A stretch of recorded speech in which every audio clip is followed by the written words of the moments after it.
Добар ден на сите. За мене денеска е голема чест да видам домаќин и јас, и членовите на кабинетот, и представници од Советот на општина Куманово, на евроамбасадорот, негова екселенција Самуел Жбогар, кој што воедно е наш сограѓанин, бидејќи е почесен граѓанин на Куманово. Поразговараме на повеќе теми. Првенствено поминавме ни сето онаа што во минатото господинот Жбогар и мисијата која што ја предводи го имаат направено за нашиот град.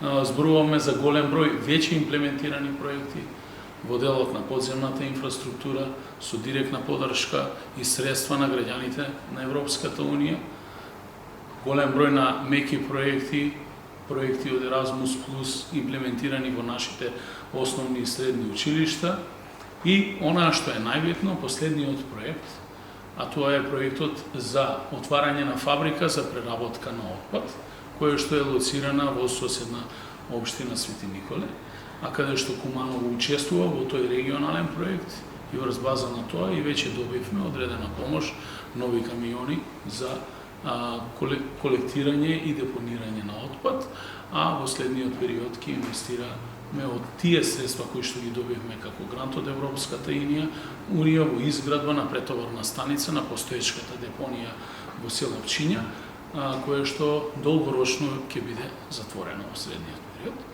И сакам во оваа прилика, во моје лично име, во име на граѓаните на општина Куманово, да се заблагодарам на Европската Унија, на евроамбасадорот Жбогар, на сите негови претходници за целиот допринос кој што го имаат дадено во реализација на сите овие досегашни проекти.